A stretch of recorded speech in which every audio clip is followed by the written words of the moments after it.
Ok, alors on va étudier ce soir, comme d'habitude, une sikha du Rabbi. Et bien, Hachem, ça va porter sur la paracha, mais pas seulement sur la paracha, il va y avoir une allusion aussi déjà à ce qui va suivre, c'est-à-dire peut-être Kislev, Hanouka. Mais Beikar, ça part sur Parashat Vaishla.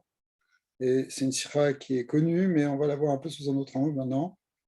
Sikha pris dans le Chelek Aleph de l'écouter sikha du Rebbe. Alors, on va directement rentrer dans le texte, parce que c'est toujours mieux de lire au moins, on ne dit pas n'importe quoi. Ok, alors, ça parle en fait sur le début de la paracha,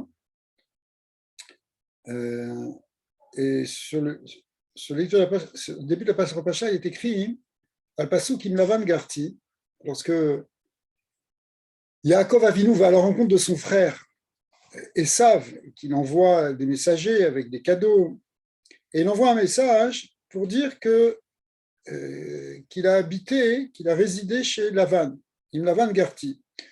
A priori, le pshat, pourquoi il raconte qu'il a habité chez Lavan, c'est pour dire que bon, il était en quelque sorte en exil là-bas, il n'était pas chez lui, il était en plus chez Lavan, on sait que c'était pas facile.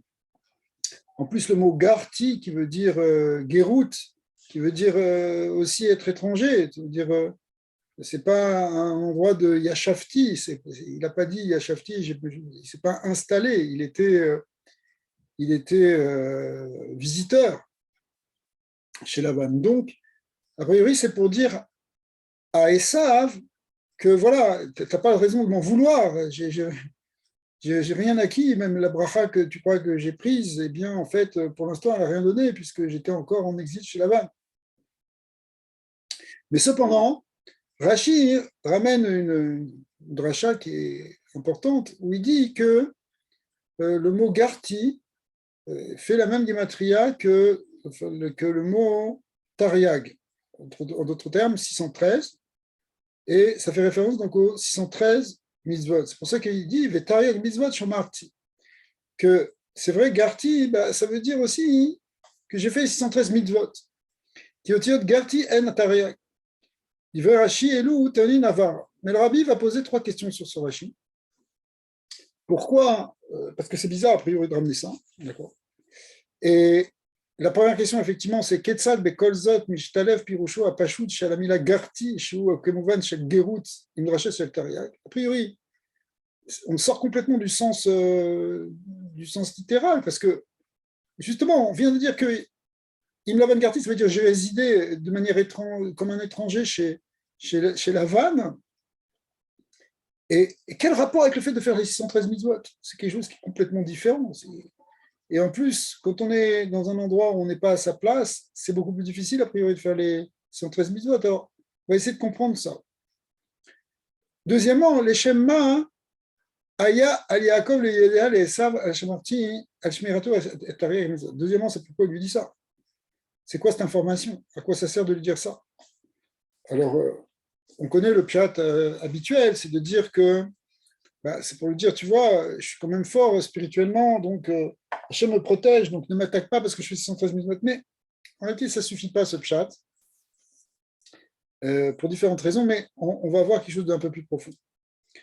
Echan temuna kan aora. Enfin, troisième question du Rabbi, c'est en quoi ça nous concerne maintenant? C'est-à-dire qu'à chaque fois qu'on lit quelque chose dans la Torah, ça va être un enseignement qu'on peut tirer dans notre quotidien, qu'on peut tirer pour nous. Il y a un message spirituel, il y a un conseil, il y a une direction qui est donnée par ce récit de la Torah. Donc, si Rachid nous dit ça, c'est pas simplement pour nous dire, voilà, ce qui s'est passé, c'est aussi pour nous apprendre quelque chose qui nous concerne maintenant, ici et maintenant, nous, et quelque chose qu'on peut faire, on peut en faire quelque chose, justement, de cet enseignement. D'accord? Alors, maintenant, on va commencer à donner les réponses. Donc, les trois questions, c'est premièrement, quel rapport avec le fait qu'il a résidé chez Lavan? Pourquoi nous dire qu'il a fait des mitzvot là-bas? Deuxièmement, pourquoi le faire savoir à Esav? Et troisièmement, en quoi, qu'est-ce qu'on peut en tirer comme enseignement pour nous?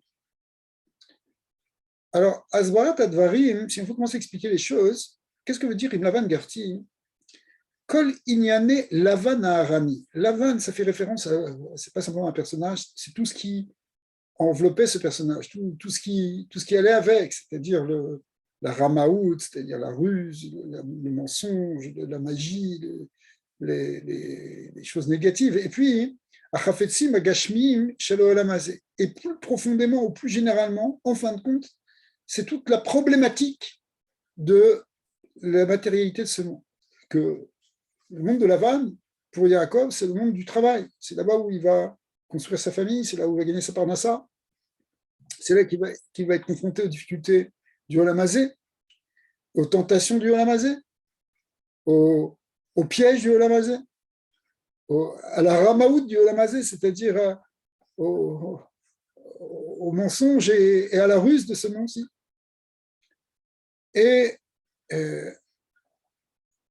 il dit comme ça, hein, après dans le passage il dit Shor vechamor, son ve'eved ve'shifra, j'ai eu un shor c'est des taureaux, chamor, un âne, ve'shifra aussi enfin eved ve'shifra, c'est-à-dire un servant, des serviteurs et des servantes. Donc il a tout ça, mais tout ça, c'était dans ce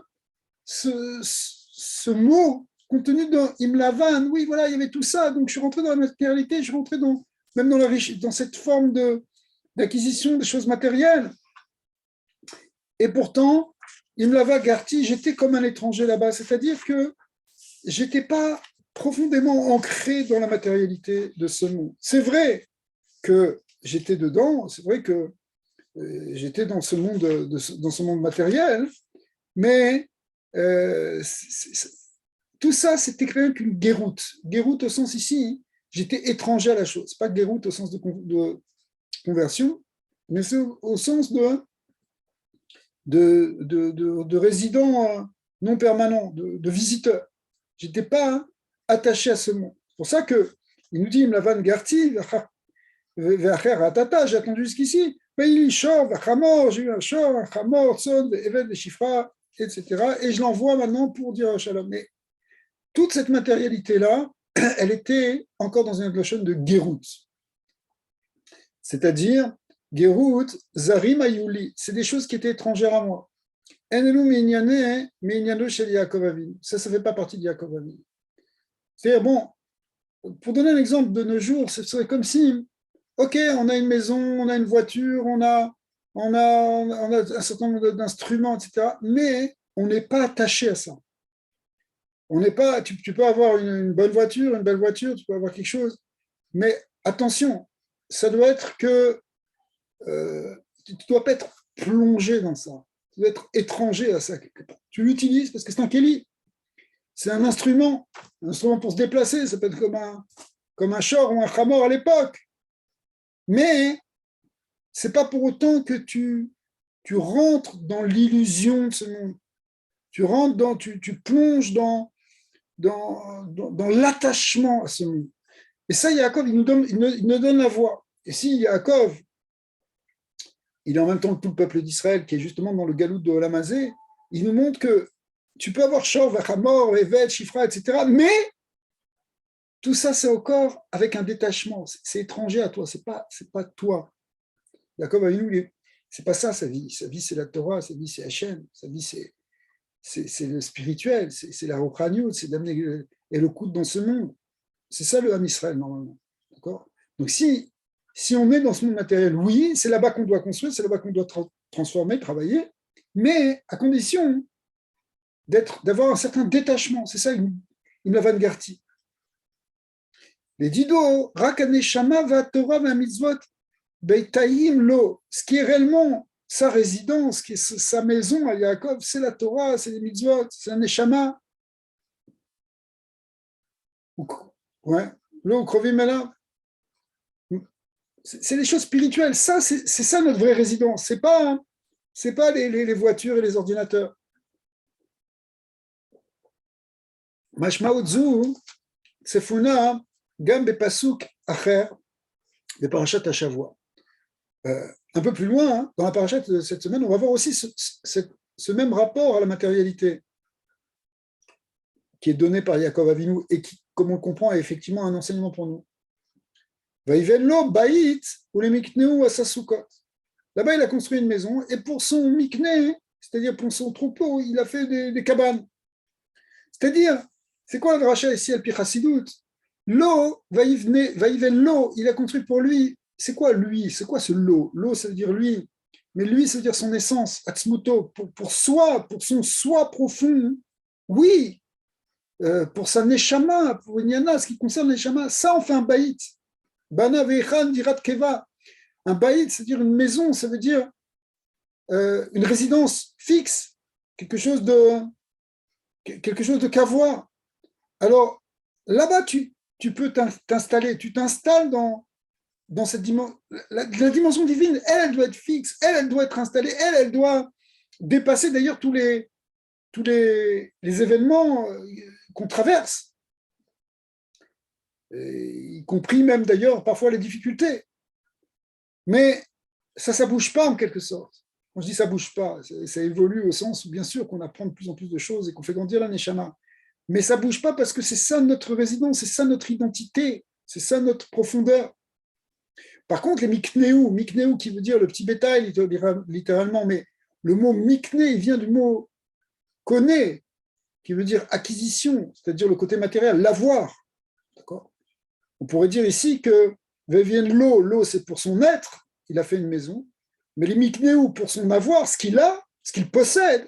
Alors là, on ne fait que des soukotes. Et en soukote, on sait très bien qu'une souka, c'est une dératara, c'est-à-dire quelque chose d'éphémère. C'est pas quelque chose de dur. C'est tout ce qui s'ajoute à son être et qui n'est pas réellement son être, quelque chose d'extérieur à son être. Ce sont donc des objets qui sont de la matérialité. Parce que la neshama qui est chez l'Atzma au bichud, bioto les malins, elena skuka, la shum sheichut leka. Parce qu'en vérité, la neshama, elle, dans son essence, encore plus quand on parle de la neshama dans sa source céleste, mais même quand elle vient dans ce monde, elle est au-delà de tout ça, elle n'a rien à voir avec la matérialité. C'est simple, rien que Rag Boa, les Mata, Icona, alors quand elle descend dans le monde, oui, il va y avoir des acquisitions, elle va acquérir des choses, mais ce n'est pas elle. Qui est de voir Nosaf Laxmuta. C'est quelque chose qui vient en plus de la Neshama. Tous les acquis qu'on a, tout ce qu'on construit, tout le monde veut construire, je ne sais pas, veut construire quelque chose dans le matériel, mais c'est pas nous. D'ailleurs, quand la Neshama le repart, elle laisse tout ça. La seule chose qu'elle reprend avec elle, eh c'est les mitzvot, c'est la Torah qui sont ces mitzvot et cette Torah qui sont, elles, d'une dimension absolument éternelle. Mais sinon, tout ce qui est gashmiut, eh bien, il faut faire. Alors, c'est pas quelque chose qui va tenir, tout ce mikné, toute cette acquisition, tout cet avoir, tout cet acquis. Alors, ça, à sa soukot, là, on fait des soukot, c'est-à-dire d'iratarai, quelque chose de provisoire, pas quelque chose d'essentiel, pas quelque chose d'une construction éternelle. On ne va pas commencer à construire, à s'attacher à la matérialité, parce que la matérialité, finalement, elle va passer. Alors, c'est un travail, parce que quand on est chez la vanne, c'est-à-dire qu'on est dans ce monde-ci, on a tous tendance à tomber dans le piège. On va tomber dans le piège qu'il faut absolument qu'on fasse ci, qu'on construise ça, qu'on mette de l'argent de côté, qu'on fasse que certains même vont sacrifier toute leur vie pour gagner de l'argent, etc. Et en pensant que c'est ça, finalement, l'essentiel, la dimension éternelle. Mais non. Mais non. Cependant, ça ne veut pas dire qu'on ne doit pas aller chez la vanne, ça ne veut pas dire qu'on ne doit pas aller dans ce monde-ci. On va voir qu'il y a une nécessité pour la Neshama de descendre dans le monde matériel et de travailler dans le monde matériel. Mais cependant, le regard que la Neshama doit porter sur ce monde, c'est-à-dire notre regard, ça doit être un regard, du point de vue de la Gashmiut, un regard d'une certaine manière détaché, ou en tout cas sans l'attachement aux choses de ce monde.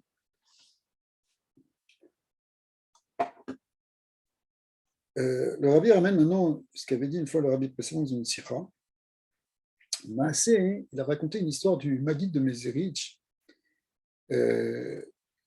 chez Dbata, Babaït, Shone Adava, Keloma, Koladam, Meonan, chez Beito, Yé, Malé, Kolto.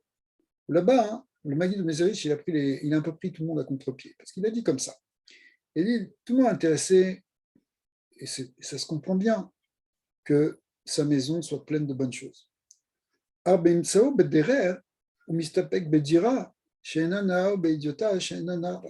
quand tu pars en voyage, quand tu pars en voyage, ben, tu te suffis de moi. C'est pas, dis-moi, c'est pas ta maison, tu vas la ranger, mais en voyage, ben, tu dors un peu où tu peux. Et, et donc, ce qu'on comprend d'une manière très simple, effectivement, pas avoir les mêmes exigences en voyage qu'à la maison.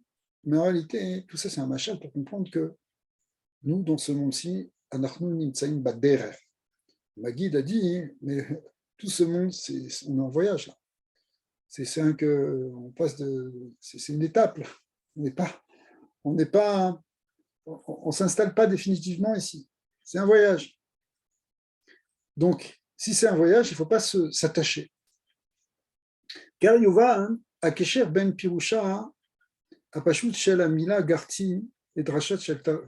Alors ça va répondre à la première question, qui était de savoir quel rapport il y a entre le mot Garti, qui veut dire donc être étranger, et l'idée des 613 mitzvot. Sheken, Rak, Mitor, Azarut, Gashmiut, Aolam, parce qu'en réalité, c'est justement parce qu'on se sent étranger à la matérialité de ce monde que mitafsheret, shmirat, medugdeket, c'est ça qui permet d'accomplir les mitzvot de manière consciencieuse dans les détails. Mibli, chez Tevel umloo yafrio leka. Sans que la Tevel umloa, c'est une expression biblique pour dire le monde de la matière, le monde terrestre, nous dérange, empêche de faire les mitzvot. Parce que si tu es trop attaché à la gashmiot, c'est difficile de faire les mitzvot. Parce que pourquoi tu vas faire ci, il y a d'autres priorités, il y a des choses qui sont plus importantes que faire tous ces détails de la halacha, alors qu'il y a des priorités dans le monde matériel. Alors, si tu vois les choses comme ça, c'est difficile d'être médakdek, c'est-à-dire faire attention aux petites choses dans la Torah, faire attention aux détails. Par contre, si tu es détaché du monde matériel, alors tu peux te concentrer beaucoup plus sur les mitzvot. Quand on dit détaché, ça ne veut pas dire planer. Ça ne veut pas dire qu'on n'a pas de conscience de ce olamazé. Ce n'est pas exactement ça non plus. Bien qu'il y ait des tzadikim qui étaient un peu dans cette dimension-là, mais ce n'est pas ça qui nous est demandé. Ce qui nous est demandé, c'est d'agir dans le monde matériel et de faire ce qu'on a à faire dedans, mais sans pour autant y coller, sans pour autant être absorbé par lui. Okay. Et donc, on comprend bien maintenant que s'il était garti, simplement étranger au monde de la vanne, alors c'était au contraire beaucoup plus favorable pour faire les tariag mitzvot. Yoter alken, plus que ça, kacher gashmiut nirchevet legabe adam bebechinat gerut. Si l'homme perçoit la matérialité comme quelque chose d'étranger, aré l'orak chez en mafria le inyane aruchaniut. Alors à ce moment-là, ça va avoir un avantage extraordinaire. C'est que la matérialité, non seulement elle ne va pas déranger par rapport à la ruchaniut, parce que ça ne va pas être opposé parce que tu n'es pas attaché. Et là, au contraire, chez aruchaniut, af notenet et a ashpata begashmiut ad kedekar chez gashmiut atzma ofechet le ruchaniut legdusha. Et là, il y a une idée fantastique. C'est que si on a ce détachement, alors le côté spirituel, lui, va pouvoir carrément rayonner sur le côté matériel et même transformer le monde matériel.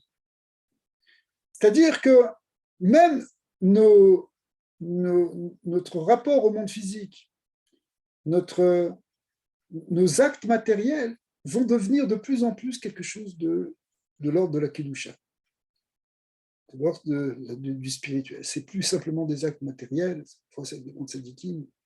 Le moindre mouvement de leur corps, ça bouge des mondes en haut, c'est quelque chose de rouhani, c'est plus simplement un acte banal et matériel.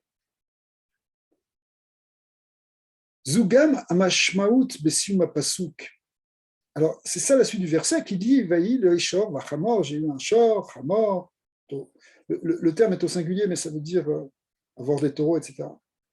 Shor, Hamor, c'est-à-dire taureau, âne, tson, c'est du petit bétail, ve'eved, des servants, Shifra, des servantes, Advarim Agashmi, Ma'alou. Donc tout ça, ce sont des choses vraiment, proprement parlé, matérielles. Mais justement, eh bien, Advarim Gashmi Ma'alou, les Dargat li. Le verset Vayi, li, ça a été pour moi. Et ce li, ici, il représente encore une fois son essence, l'essence de la personne, le soi profond. Alou les Dargat li, em nirchevu, c'est-à-dire qu'il a réussi finalement pas simplement à dire, bon, d'un côté il y a la matérialité, d'un côté il y a moi. Non, mais même cette matérialité, elle est rentrée maintenant au niveau de l'essence. Non pas que l'essence s'est perdue dans la Gashmiut, c'est le contraire. La Gashmiut a été ramenée à un autre niveau, c'est-à-dire que même les objets matériels, et on sait, c'est une des raisons pour laquelle aussi, on voit aussi d'ailleurs, on l'apprend dans le parachat de cette semaine, l'histoire avec les petites fioles que Yaakov est allé chercher, d'ailleurs qui font référence à Hanouka aussi, mais un autre sujet, on verra peut-être un peu plus tard, eh bien, que les Chachamim nous disent que Yaakov faisait attention à chaque petite chose. Même des petites fioles, il est allé chercher en se mettant en danger. Pourquoi? A priori, c'est un peu une petite perte financière, c'est pas si grave. Mais pour lui, c'était important. Les Chachamim nous disent parce qu'il n'avait pas eu par le Gezel. Donc, ça veut dire que de là, en fait, c'est quoi quand on dit qu'il n'avait pas eu qu'il n'avait pas pris ces choses-là d'une manière illégale? C'est pour nous dire qu'en réalité, il attachait une dimension de mitzvah dans chaque chose. Chaque chose, il faisait attention au fait que tu fasses attention déjà à ce que les choses soient al-pi halacha dans les choses matérielles, y compris même dans l'argent. Et bien du coup, c'est plus simplement de l'argent, c'est plus simplement de la matérialité, c'est un objet de Torah, c'est un objet de mitzvah, c'est un objet de kedusha. Donc, même le chol, même le profane, même les objets matériels, même les actes matériels, ils rentrent à ce moment-là dans une dimension beaucoup plus profonde, qui est la dimension de la Torah, qui est la dimension de l'essence divine. Qui est l'essence divine. D'ailleurs, Rabbi, si vous me permettez, c'est connu, on le voit dans la Haftara de Elisha, je pense avec Israël. On voit que le matériel a un corps aussi qu'il est capable de leur passer, s'il doit donner son bâton pour aller toucher l'enfant. On entend beaucoup d'histoires que j'imagine, quand j'imagine c'est le fait que ça appartient des tzadikim qui ait pu justement changer cette Bien dimension. sûr. C'est tout à fait les vêtements des tzadikim, les objets des c'est ça, voilà. Donc, porteurs de Gdusha. Tout a une Gdusha dans le tzadik. Mais en vérité, même quand on dit les tzadikim, mais même nous aussi, notre maison, ça doit être un petit sanctuaire, ça doit être un endroit où les choses prennent une autre dimension, pas simplement une dimension purement matérialiste. Mais si on utilise si tout est bien dans une kavana, que c'est pour servir Hachem, que c'est pour dévoiler Hachem, c'est pour créer un réceptacle à la lumière divine, d'une certaine manière, ça fait rentrer toute cette gashmiyut aussi dans quelque chose de kadosh. Et tu le sens bien quand tu rentres dans une maison d'un tzaddik, tu sens qu'il y a une atmosphère, que tout est kadosh. Mais nous aussi, on doit s'inspirer de ça et travailler pour ça. Mais la première règle qu'on a vue, c'est qu'il ne faut pas être plongé dedans, attaché. Tu peux avoir les meilleurs kelim, tu peux avoir les meilleurs objets qui existent dans ce monde. Ça, c'est tout à fait possible. Mais ne sois pas attaché. Par exemple, le rabbi Maharash, bon, il avait des raisons pour lesquelles il faisait ça, il s'est un peu distingué des autres ébéim. Il essayait d'avoir toujours les plus beaux objets. Il avait une très belle vaisselle, il avait un beau fiacre, il avait des objets qui étaient des signes de richesse, même si finalement il n'était pas si riche, puisqu'ils ont même eu des moments de difficultés financières, hein, c'était pas facile en Russie. Mais malgré tout, et pour des raisons qui sont des raisons qui lui appartiennent, c'est des tikkunim, de tzadikim, etc., il buvait dans une très belle, il buvait et mangeait dans une très très belle vaisselle avec des coupes en or, etc. Mais clairement, on le sait par plein de maasim, il était absolument détaché de toute cette matérialité. C'est-à-dire que pour lui, fondamentalement, ça faisait aucune différence. Il y a aucune, pour donner une image, si vous voulez, pour le tzaddik, même s'il va chercher à utiliser une vaisselle en or, pour lui, dans son fond intérieur, il n'est pas plus attaché à une assiette en or qu'à une assiette en terre. Pas plus. Ouais. Donc, et ça, c'est, si vous voulez, cette forme de détachement, c'est elle qui permet de sanctifier la matière. Parce que si on est pris dedans, c'est pas la matière qui est sanctifiée, c'est notre neshama qui est profané. C'est elle qui rentre dans le profane. Or, c'est le contraire qu'on doit faire. Ce qui est le profane doit revenir dans le Kodesh, pas faire descendre dans le Kodesh quelque chose qui est Kadosh, le faire descendre dans le Chol. Donc, les meilleurs objets, oui, ce qu'on veut, tout ce qu'on veut, pourquoi pas, mais à condition que ce soit premièrement d'après la halakha, et deuxièmement que ce soit avec un détachement. Le détachement, ça veut dire aussi que tu as une kavana leshem shamaim. Et ça, c'est très difficile, parce que on parle de détachement, mais notre nature habituelle, le teva, elle nous amène à l'attachement. Parce que quand tu commences à prendre un plaisir dans quelque chose de matériel, ça t'attache, tu as de plus en plus envie, tu kiffes encore plus. Donc tu es de plus en plus investi et même prisonnier, de la matérialité. Ça peut aller même très loin, ça peut être une prison, comme on l'a vu dans les guérettes qui est ressorti il n'y a pas longtemps, qui est ressorti il y a quelques semaines. Là. Le Rabbi, qui avait été envoyé au Rav Meloul de Paris, on en parlait la semaine dernière, et on voit que le fait d'être dans le travail matériel, le monde du commerce, le monde du business, ça peut amener quelqu'un à une souffrance qui ressemble à celle d'un chavouille, de quelqu'un qui est pris dans une prison, la prison de la matérialité, parce que tu es dans l'attachement aux choses. Or, on voit que la direction qui a été donnée par Jacob, et si elle a été donnée par Jacob, c'est qu'on peut la suivre nous aussi, c'est qu'on peut rester toute la vie chez Lavan, enfin un très long nombre d'années, construire toute sa vie, toute sa famille, toute sa parnassa dans le monde de Lavan, sans être attaché, et au contraire, en respectant les 613 maisons. Et ça, c'est le défi qui nous est donné. Dans le monde occidental extrêmement matérialiste dans lequel on est, eh bien, c'est un défi qui est vraiment le défi qu'on peut avoir, nous, dans notre génération. D'accord ?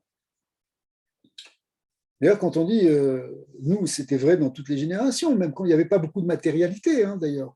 Même quand il y avait juste quelques animaux, des choses comme ça, ça n'empêche pas qu'il pouvait y avoir un attachement très fort à la matérialité. C'est pas, d'ailleurs, c'est pas en partant sur une montagne ou s'installant dans une grotte qu'on va forcément être plus détaché de la matérialité.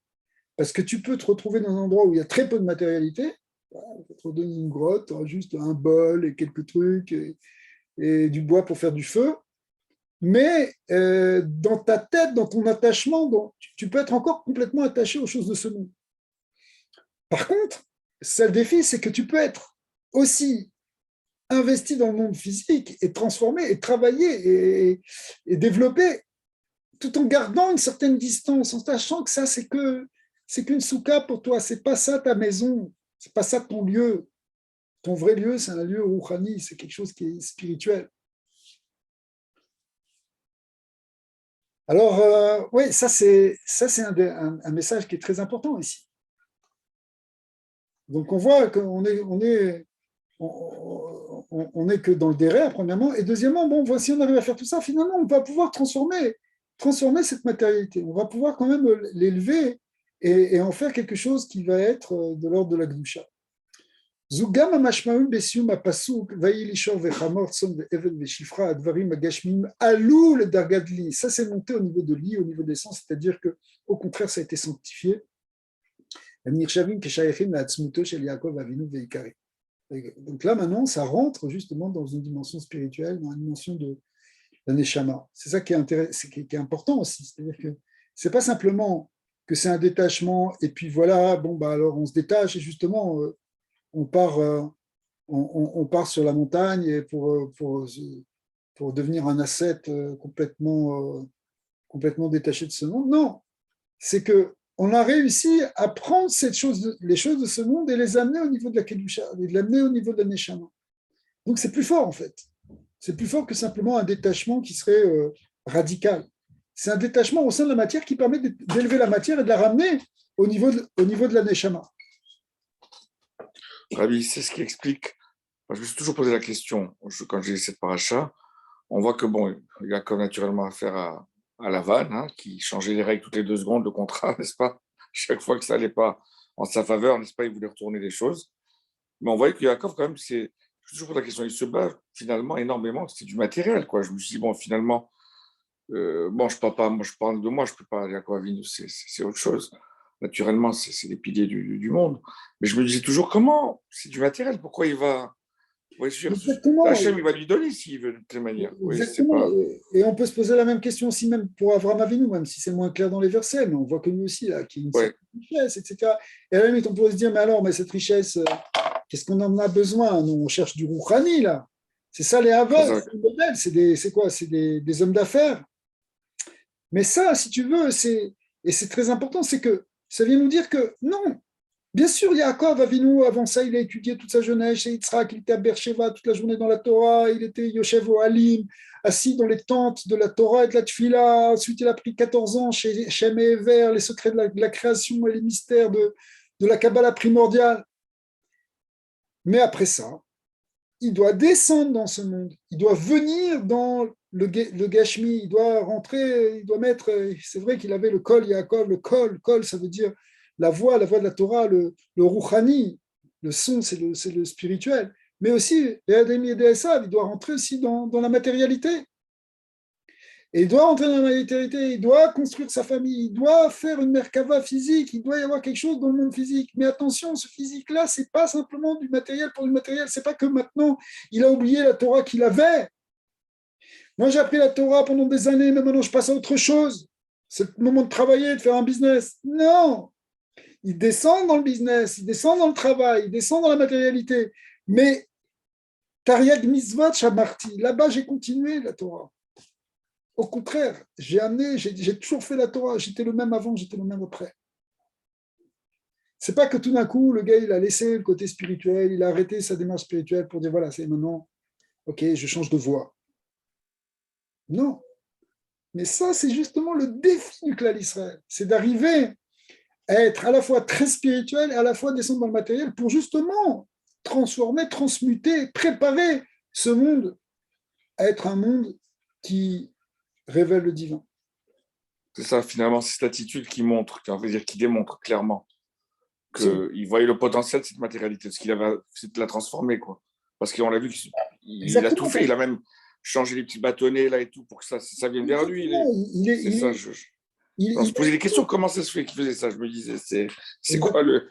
le. Sa famille, il faut remarquer, c'est-à-dire qu'il est actif, même dans le monde matériel, il prend des initiatives. Il n'est pas Kazakh. simplement assis passivement. D'accord. Non, clairement, et on le voit, il s'implique. Moi, je me dis toujours, mais c'est pas comme, je ne peux pas dire qu'il triche, mais il fait des moyens, des techniques, des trucs, tu te poses des questions, tu dis, mais quoi, pointillé, tacheté, moucheté, Hachem, il peut faire ce qu'il veut, il n'a pas besoin de. 100%. Mais il a quand même fait tous les efforts, quoi. C'est ça qui Ouais. est incroyable, quoi. C'est Autant, hein. ça qu'on apprend, c'est-à-dire exactement ce qu'on apprend de Yaakov Avinu, c'est qu'il y a une yann de ce qu'on appelle des shtadlout. Ouais, Et la vraie histoire. ce qui peut sembler paradoxal, c'est que tu dis, soit si tu as la imuna, que c'est tout, et que la part de ça vient d'Hachem, alors tu n'as rien à faire. Mais non, justement, ce qu'on demande, c'est que tu fasses aussi, pas parce que c'est parce que tu fais ça que c'est ça qui fait que ça va marcher. C'est que tu dois faire ça parce qu'il faut transformer le monde matériel. C'est un peu différent. C'est-à-dire que l'investissement dans le monde matériel, on peut le faire de deux manières. Soit on peut plonger dans le monde de la vanne, être comme la vanne, et devenir matérialiste. C'est un grand mot, ce n'est pas exactement le terme qu'on devrait employer, matérialiste, ça fait référence à d'autres choses, mais quelqu'un qui est vraiment pris dans la magie. Ou bien, tu peux t'investir dans le monde du matériel, mais tout en sachant qu'il n'y a rien caché. Et ça, c'est un défi qui est plus grand. C'est d'arriver à rentrer dans les mains des sages, dans le monde du matériel, mais avec le Kol Yaakov, avec l'attachement spirituel de Yaakov. Ça veut Et dire que c'est les étincelles, je m'excuse, je m'interromps encore. Donc, c'est évidemment, c'est ces étincelles qui vont passer dans tout, il y en a. J'imagine, non, j'imagine, c'est ça le. ça, c'est ça qu'on va appeler effectivement le birour des Netzutzot, l'élévation, l'affinement des étincelles de Kedusha. Je vous laisse continuer. Non, non, mais c'est ce qu'on va voir d'Afka dans la suite ici de la Sira. Alors, dans le Midrash, Al-Pasuk Veili Shor Vechamor Tson Ve'evet Veshifra Neymar Chamor Zemeler Hamashi. Maintenant, il y a un Midrash extraordinaire qui nous dit que, attends, ce mot, j'ai eu un Shor et un Chamor, il nous envoie un autre message aussi à Esav. Il lui dit, Chamor, c'est Meler Hamashiach. Pourquoi? Quel rapport entre l'âne et le Messie? Eh bien, parce que c'est marqué, le verset, il dit, Aniverochev ala Chamor. Parce que le Mashiach, il est comme il va venir tel un pauvre qui va, tel un pauvre assis sur un âne, ainsi que le dit le verset dans Zecharia. D'accord. Donc le Midrash a repris ce verset pour dire, que l'allusion qui est donnée par le mot Chamor ici, c'est une allusion au Mashiach qui va venir de Yaakov. Et là, ça reprend ce que je suis en train de dire. C'est-à-dire que ce tri des étincelles, c'est élever les étincelles de Kedusha qui sont dans la matière, puisque c'est une manière un peu kabbalistique de dire les choses, eh bien, c'est la clé de la venue du Mashiach. Parce qu'il faut que tous les birourim, toutes les étincelles de Kedusha, c'est-à-dire cette transformation, en fait, de matérialité en spiritualité, en fait, cette préparation de la matérialité pour révéler que même la matérialité, même la matière, elle vient de Dieu. Eh bien, tout ça, c'est la Avodat Habirurim. C'est-à-dire ce qu'on fait justement en faisant des mitzvot, en ayant cette relation avec la matérialité, cette relation de Kedusha. Que le mar alileka, chez Kol Israël, mevarer ou mezaker et goufo. Quand on fait ça, on sait que l'essentiel de la matérialité qu'on transforme, c'est d'abord avant tout son propre corps. Son nefesh habahamit, son âme animale, c'est elle qu'on essaie de transformer. Mais évidemment aussi une partie du monde, chacun a une partie du monde à transformer. On traverse sur notre corps, sur notre nefesh habahamit, et du coup aussi sur une partie du olam hazé qui nous concerne. On ramène tout, on rattache tout à la kedusha. Quand on fait ça, qu'est-ce qu'on fait? En fait, on attire dans ce monde les dévoilements qui vont venir justement avec Mashiach. C'est-à-dire on prépare, on fait descendre progressivement cette lumière messianique dans ce monde.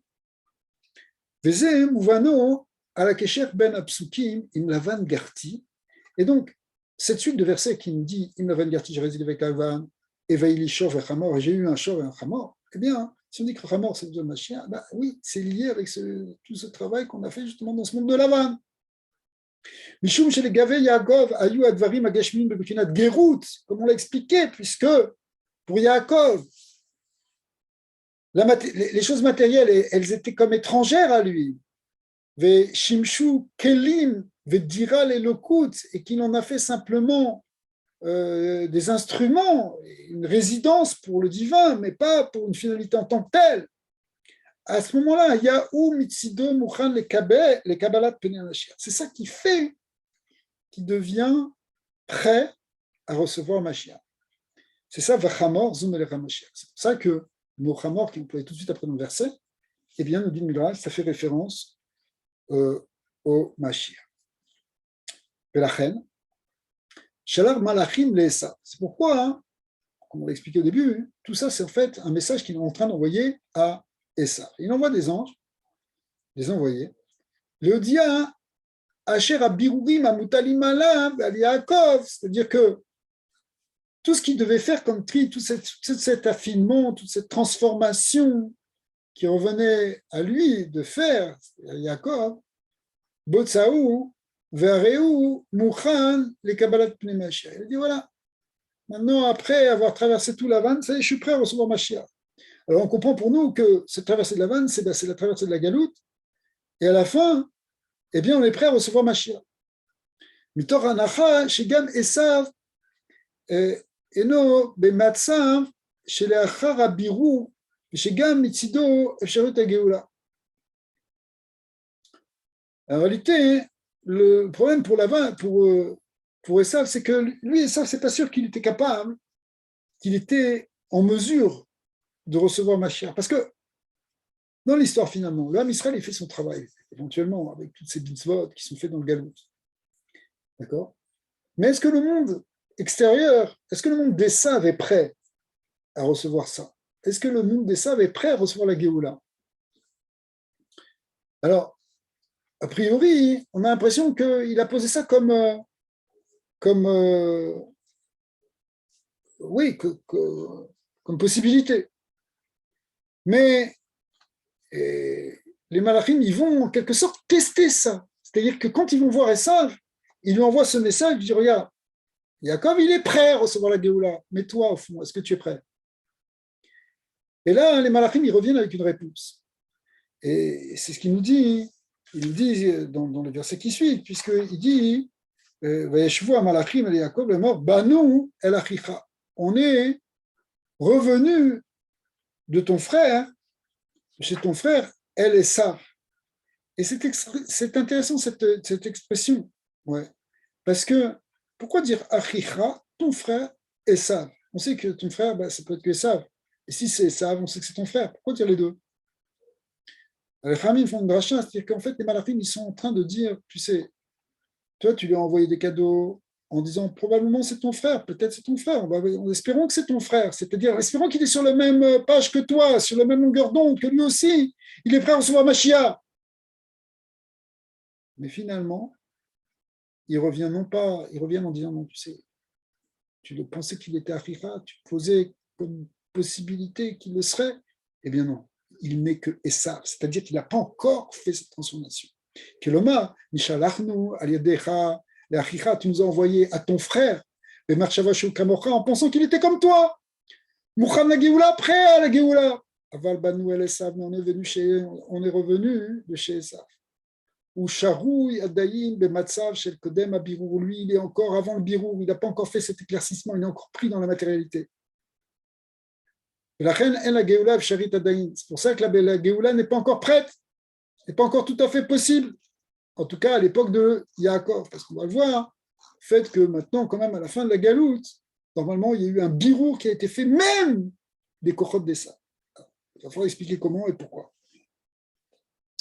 Mais d'abord, le rabbi va répondre au fait de savoir en quoi c'était pour nous aussi un enseignement quotidien. Alors, on l'a déjà un petit peu expliqué. Vous voulez dire Rabbi, excuse-moi. Ouais. En réalité, est-ce que ça dépend de ça aussi? Ou ça dépend que de nous? C'est une très bonne question. Mais a priori, ce qu'on lit dans la paracha, ça nous donne un message. Ça veut dire que quand Esav a vendu sa Bechora, au début de Parashat Toldot, parce qu'il a vendu son droit d'aînesse, en réalité, ce n'est pas le droit d'aînesse qu'il a vendu, ce n'est pas le droit, c'est son devoir d'aînesse qu'il a vendu. C'est-à-dire que il a fui sa responsabilité. Il a dit, moi, de toute façon, ça ne m'intéresse pas, ni à la moute, qu'est-ce qu'on va faire?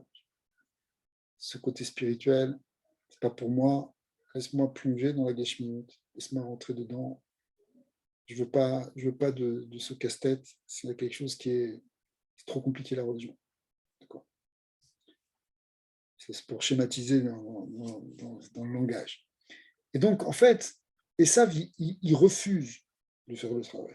Et c'est pour ça que Yaakov la rachète, comme dit Rabbi Shimon bar Yochai, en réalité, Esav, il était prêt même à lui donner gratuitement, parce qu'il n'en voulait pas. Vraiment, il n'en voulait pas de cette tâche de transformer le monde. Il préférait rester vivre, kiffe ta vie dans ce monde, profite.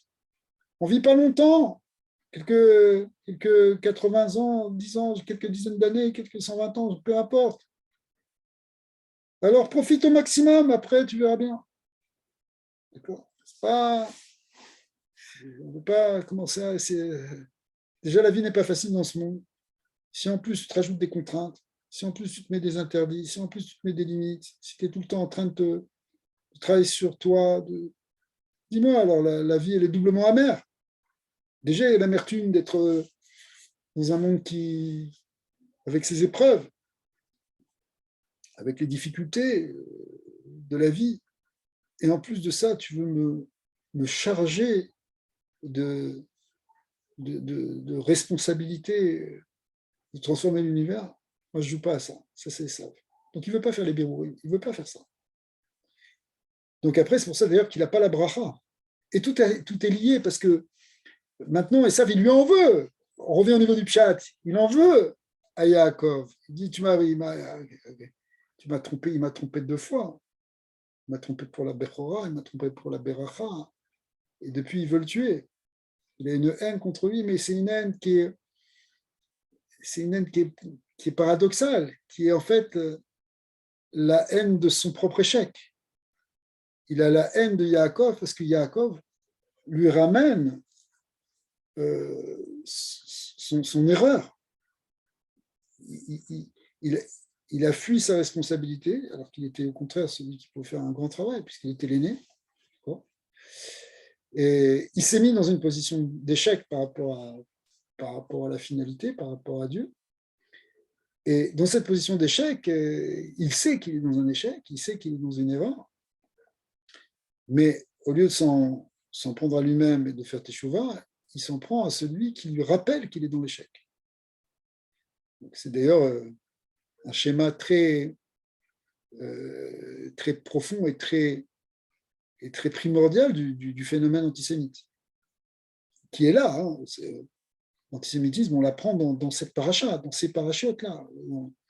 Cette fameuse dracha, là aussi, maintenant, où Rabbi Shimon ben Yochai va nous dire, sur le verset, quelques versets plus tard, lorsque Yaakov et Esav vont vraiment se rencontrer physiquement. Là, pour l'instant, il est en train d'envoyer des malachim, mais après, ils vont se rencontrer. Il l'a embrassé, mais Rabbi Shimon ben Yochai nous dit pourquoi il y a des petits points chez Kéhou, qu'il a embrassé, c'est pour nous dire que Yadoua alacha Esav senet Yaakov. C'est une alacha que Esav déteste Israël. Il le déteste. Pourquoi il le déteste? C'est ça, c'est inhérent déjà à cet antagonisme. Donc, d'une certaine manière, de ce point de vue-là, Esav, qui représente aussi les nations, ne fait pas ce travail-là. Alors, d'un autre côté, le fait que Yaakov a racheté cette Bechora et qu'il a pris ça, et qu'il a pris à la fois le fait d'avoir le Kol Yaakov, mais aussi les Yadaïm Yedé Esav, de rentrer dans le travail physique d'Esav, finalement, il fait le travail aussi pour Esav. C'est-à-dire que paradoxalement, le peuple juif, sa mission, c'est aussi un travail de tikkun du monde entier, et de préparation même pour les nations. Et il y a des choses qui sont très, très profondes, qui demanderaient peut-être plus d'approfondissement, mais le fait que Israël soit en exil parmi les nations, c'est ça qui permet de faire justement le birur au sein même des nations. Le tri, c'est-à-dire l'élévation au sein même. C'est pas que Israël continue, fait son travail, par exemple, serait resté simplement dans la terre d'Eretz Israël, sans partir en exil, sans être mélangé au peuple. Il aurait fait son travail. Mais comme il doit faire le travail justement pour les nations, pour Esav, alors il doit être réparti dans les 70 nations. Et donc Israël va être exilé finalement, symboliquement, dans les 70 nations.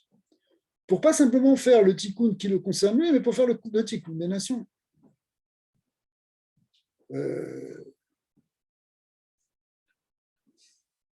À un niveau, si vous voulez, on pourrait dire presque très, très profane, pas profane, mais avec une vision un peu beaucoup moins de Torah, mais plus historique. Et on pourrait dire que voilà, les civilisations, la civilisation des Saves, ça va être une civilisation qu'on va appeler judéo-chrétienne, c'est-à-dire judéo, pas simplement chrétienne. Pourquoi? Parce que le clan Israël, il est rentré justement dans les nations. C'est intéressant, c'est un débat qui revient fortement aujourd'hui. Et d'ailleurs, même aussi, on parle de civilisation chrétienne, mais on pourrait dire aussi judéo-musulmane, l'influence du judaïsme dans les pays musulmans, elle est très forte, parce que aussi il y a une influence du judaïsme au départ de l'islam. Donc, là, on est un peu sorti, si vous voulez, de l'explication en termes de Torah, mais on comprend bien aussi que voilà, il y a quelque chose qui fait que ça a transformé cette civilisation, ces civilisations, ce qui a construit ces civilisations, c'est aussi parce qu'il y a un birour qui a été fait par Israël au départ. S'il n'y avait pas eu le peuple juif, il n'y aurait pas eu de christianisme, il n'y aurait pas eu d'islam non plus. Mais comment... Bonjour, bonjour Rabbi, c'est Monsieur Correa. Oui, Comment, oui. comment ça se fait que dans le monde, il y a tout le continent asiatique, indo-asiatique, qui semble a priori pas avoir été concerné par ce birour, parce qu'ils sont encore dans l'idolâtrie, ils sont, tu vois, dans tout le paganisme, quoi. Écoute, c'est une bonne question parce que souvent, c'est vrai qu'il y a plusieurs manières de répondre à cette question.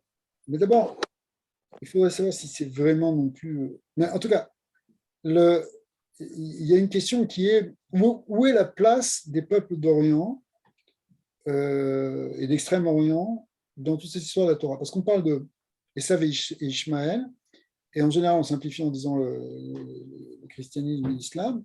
Mais d'un autre côté, on dit islam Esav et Ishmaël, ils représentent en même temps la claloute de toutes les nations. Comme on sait d'ailleurs dans les cavanotes du Zohar, Tikkun Zohar, qu'il y a 35 nations qui sont du côté d'Esav, 35 qui sont du côté d'Ishmaël. C'est ce qui sépare. On pourrait dire, de certains points de vue, l'Orient et l'Occident. Alors, on peut dire que tout ça, ça fait partie aussi de Esav et d'Ishmaël. Donc, c'est une manière de répondre et de dire qu'il y a eu aussi un birour. Et d'ailleurs, il y a eu aussi des communautés juives, aussi une influence en Inde, en Chine, dans d'autres pays, même, ou en Afrique. Donc, et même peut-être beaucoup plus que ce qu'on croit d'ailleurs. Beaucoup plus. J'ai lu une étude d'historiens qui ne sont pas spécifiquement ici des gens qui correspondent au langue de la Torah, mais qui développaient beaucoup l'influence des juifs chinois sur l'établissement de la classe dirigeante chinoise. C'est très, très intéressant. En tout cas, ça, bon, peut-être qu'on comprend, peut-être qu'on ne comprend pas à l'extérieur comment ça se passe, mais le principe, il est là. C'est-à-dire que le fait qu'on ait fait des mitzvot, qu'on ait amené une certaine influence dans le monde, ça a préparé le monde. Et le monde, il est quand même préparé, il s'est préparé aussi grâce à ça. C'est ce que d'ailleurs dit le Rambam. Il dit que, finalement, c'est quelque chose qui a préparé le monde à l'idée d'un Dieu un, à l'idée, finalement, à l'idée messianique. D'accord. Alors, l'influence, elle est quand même assez large, même avec Ishmaël et Esav. C'est-à-dire que c'est vrai que alors, on pourrait réfléchir sur ce qu'on appelle aussi les Bnei Kedem, et sur les pays de l'Orient, qui ont aussi une sagesse, qui ne sont pas forcément que paganistes non plus. C'est pas du tout évident. C'est pas si. Ça nous fait sortir un peu du sujet, mais Bezat Hashem, un jour, on va traiter ça, si vous voulez, avec l'angle de la Torah. Ok, alors, on continue encore un petit peu le texte. Alors,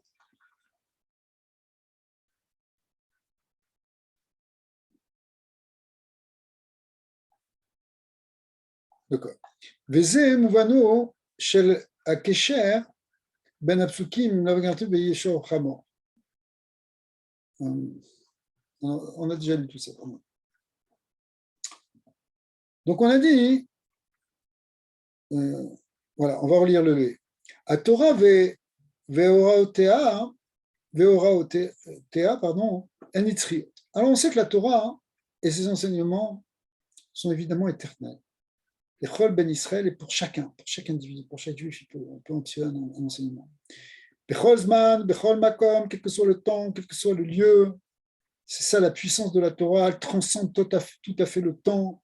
C'est pas une histoire qui a été racontée pour une période, qui était valable dans une antiquité lointaine, qui était valable pour des gens qui vivaient avec une autre culture ou avec une autre manière de penser ou avec une autre langue, parce qu'ils vivaient dans le désert ou ils vivaient dans des contrées qui sont très différentes des nôtres. Non, la Torah, c'est de la connaissance pure qui transcende le temps et qui est là pour chacun, qui peut éclairer chacun. C'est ça la définition de la Torah. Alors, qu'est-ce qu'on va. Alors, quel va être donc cet enseignement pour nous concrètement aujourd'hui? Donc, un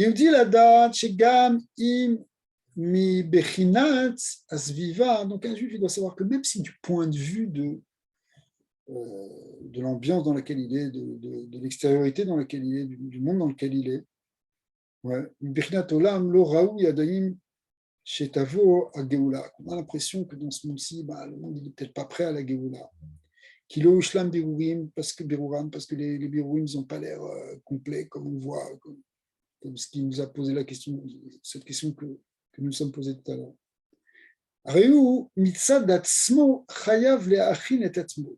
Ok, c'est peut-être pas prêt à l'extérieur, mais toi, prépare-toi, toi, en toi. Et prépare-toi ta vie, ce qui est autour de toi, ce qui te concerne, ce que tu possèdes, etc. C'est-à-dire, Tson, Ve'eved, Ve'shifra. Ça, prépare-le pour la Géoula Shlema. Comment tu te comportes dans ton travail? Comment tu te comportes avec ton prochain? Comment tu te comportes avec tes objets, avec ce qui t'appartient? Quel est ton rapport à l'argent? Quel est ton rapport à la nourriture? Ça, oui, travaille là-dessus. Ve'achanaï imlavan garti. Et comment tu fonctionnes par rapport à ça? C'est avec imlavan garti. Ayedia berura asher kol haolam hazeh umlo'o enam ela bedargat garti. C'est d'abord, avant tout, et c'est ça le point principal qu'on a vu au début, que tu es un visiteur par rapport à ça. Tu es un étranger par rapport à ça. Ger anochi ba'aretz, be'eretz nochia. J'étais étranger sur la terre. On est étranger sur terre. Il faut qu'on se réveille le matin, les amis, en se disant, bon, nous sommes des extraterrestres. Ah ouais, on est des extraterrestres. Ça veut dire quoi, on est des extraterrestres? Ça veut dire que la Terre, ce n'est pas notre résidence principale. C'est de passage, en tout cas pour l'instant. Notre rapport à la matérialité, elle est qu'on n'est pas attaché. C'est très difficile, mais en même temps, c'est le travail qu'on a à faire. Kol hachaim shel yemei shenotenu b'hem 70 shana ve'hem beigvorot 80 shana. Toute la vie qu'on a dans ces 70-80 ans, c'est une expression prise dans les Télim. Vayu, eh bien, toutes ces quelques années qui nous sont accordées, eh bien, Vayu Yamav Meav Esrim Shana, au bon 10, 120 ans éventuellement, Enam Bebechinat Garti. Elles ne sont dans une dimension de Garti. C'est passager, c'est de passage, on est de passage. Et si c'est ça, la matière ne dérange plus, n'est pas un obstacle, n'est pas un frein spirituel. Elle est un frein lorsqu'on est plongé, lorsqu'on est attaché, lorsqu'on est dans l'illusion de la matérialité. Ça, c'est un frein. L'illusion de la matérialité est un frein pour la spiritualité. Mais le fait d'être dans un monde matériel et d'agir dans un monde matériel avec détachement, Imlavan Garti comme un guerre dans ce monde-ci, eh bien, non seulement ça ne bloque pas la spiritualité, mais au contraire, ça va même faire rentrer d'autres niveaux dans le Rouhani. On va transformer le monde matériel en monde spirituel. Mais au contraire, même d'ailleurs, la matérialité va se développer, mais d'une manière avec la bracha, avec le côté divin qui va l'accompagner. Chez Adam, et donc, quand tu fais ce travail sur toi et sur ce qui te concerne, ce qui t'appartient, tu fais ce travail qui prépare la Géoula, tel qu'on l'a expliqué. Commence par travailler sur toi, sur ce qui te concerne, sur ton entourage proche, sur ta zone d'influence, même si tu la crois limitée, mais ça va avoir un effet sur le monde entier. Parce qu'on sait très bien cette fameuse expression du Rambam qui est prise dans la Gemara, dans Kiddushin, que le monde, il est pris sur une balance. Et si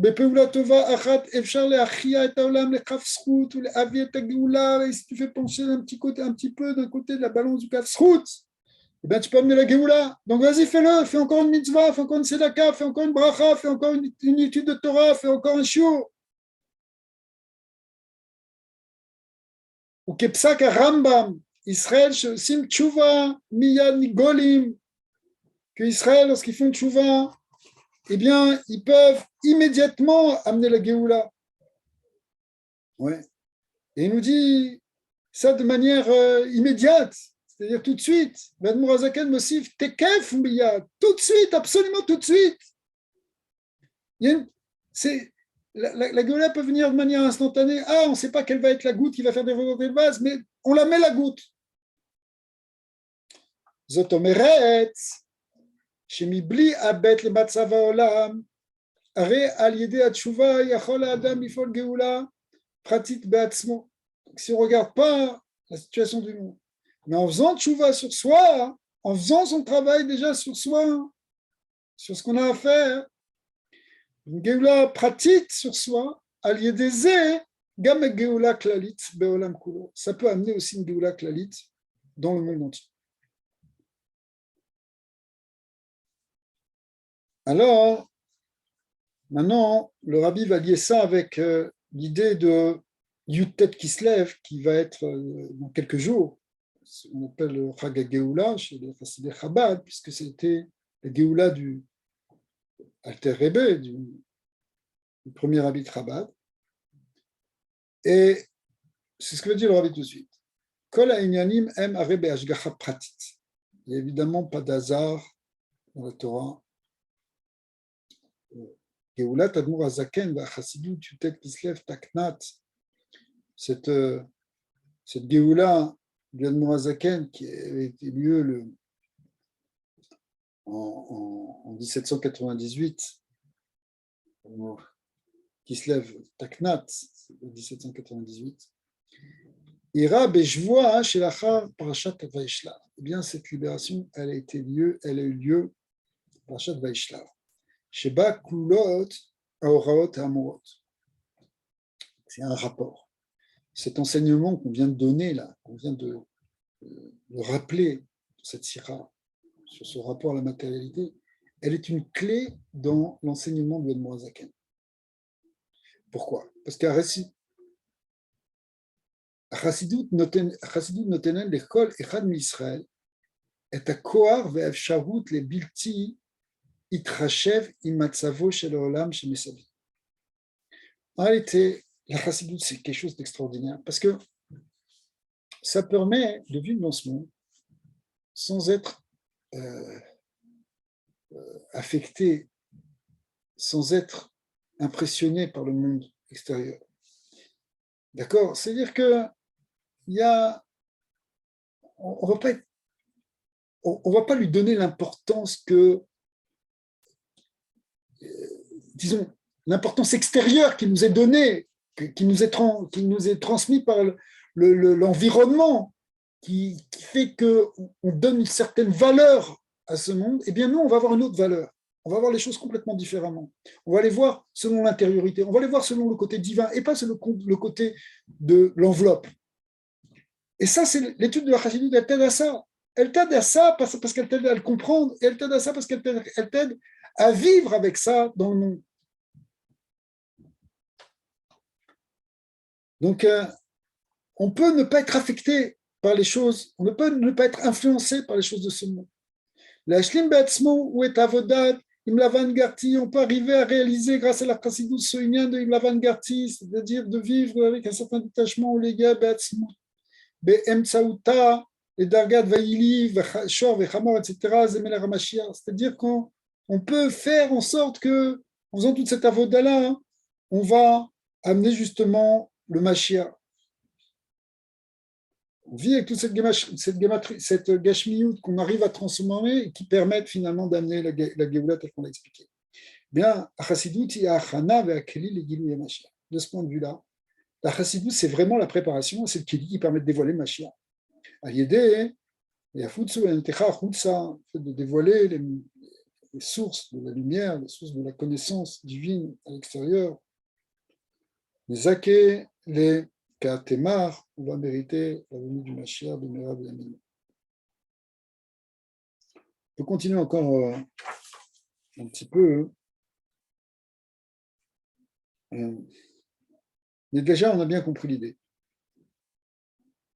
Alors, on va voir un peu les ignanim ici maintenant sur Mashiach. C'est aussi une idée qui est relativement connue, on va la faire un peu rapidement. Mais c'est pas grave si vous l'avez déjà vu ou on l'a déjà vu, parce que c'est quelque chose qui est important de bien comprendre. C'est quelque chose justement qui est une des clés de la pensée chassidique, une des clés de la pensée de l'Admor Hazaken. Parce que on va rentrer en fait dans la symbolique ici du Chamor. On a dit le Chamor, c'est Melech HaMashiach, d'accord. Et a priori, est-ce qu'on n'a pas trouvé mieux pour symboliser Mashiach que de parler d'un âne? Bien sûr, on a ramené, parce qu'on l'a ramené du Passouk, Ani Verochev ala Chamor, d'accord. Mais la Gemara, elle pose une question, elle dit, il y a un autre verset dans Daniel, dans le livre de Daniel, qui dit Vaharu imanane shmaya, que le Mashiach est apparu sur un nuage céleste. Et la Gemara pose la question, elle dit, mais alors attends, de deux choses l'une, soit le Mashiach il descend du ciel, soit il vient sur un âne. Et elle répond, Zahou, et pour l'instant on va traduire par méritant, on va voir que le rabbi va donner un autre sens à ce mot Zahou. Zahou imanane shmaya. Si sont méritants, ça va venir, le Mashiach va descendre sur un nuage. Le Zahou, ani rochev ala chamor. S'ils sont pas méritants, il va être comme un pauvre qui chevauche un âne. L'âne, a priori, il ne vient pas sur un cheval. Un cheval, c'est déjà un peu plus cher. C'est vraiment le niveau le plus bas. Mais dans tous les cas, le Mashiach va venir. Mais il va venir comme ça ou comme ça, dit l'Agmara. Mikan shebel matzav shel zachou tia geoula imanane shmaya. Donc, si ils sont dans un union de zachou, qui veut dire méritant, qui veut dire aussi le mot zar, il veut dire purifié, affiné, alors on mérite la geoula sous forme de quelque chose de spirituel. Un nuage céleste, ça représente quelque chose de spirituel. Alors que le mot chamor, vous le savez, il représente au contraire quelque chose de matériel, puisque chamor, c'est le chomer. ואם כן, מדוע משתמש יעקב שהיה מוכן ומזומן לגאולה מתורה השלמת עבודתו במושג של רוכב על החמור ולא במושג של ענה שמיא. Puis ici on dit que l'union de venir sur un nuage, ça veut dire qu'on est méritant. Eh bien, Yaakov Avinu, lui, il se pensait méritant là, puisqu'il avait traversé justement toutes ces épreuves de la vanne. Alors pourquoi il est allé chercher l'image du Hamor? Pourquoi il nous a dit ce mot Hamor là maintenant? Qui faisait référence au Mashiach qui vient dans Inozaku. Ce n'est pas méritant. Alors ici, on va aller chercher maintenant un pirkei de Rabbi Eliezer qui dit que le Ham, qui est un pirkei de Rabbi Eliezer qui est très connu aussi, qui dit que le Hamro shel Mashiach, puisqu'on dit Ani Eochav al Hamor, donc cet âne du Messie, Eno Oto Hamor Shayel Moshe, Be'arkivem al Hamor. En réalité, c'est le même âne, c'est le même symbole de l'âne que celui dont il est dit sur Moshe qu'il a pris sa femme et son fils et qu'il les a fait chevaucher sur l'âne. Et c'est aussi le même qui est employé un peu plus tôt dans la Torah et qui nous dit Veshayel Avraham Avinu, Ve'chavosh et Hamoru.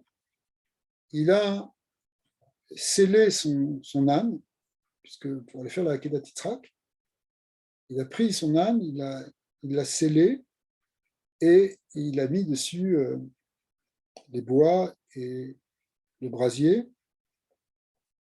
ce qui permettait de conserver le feu.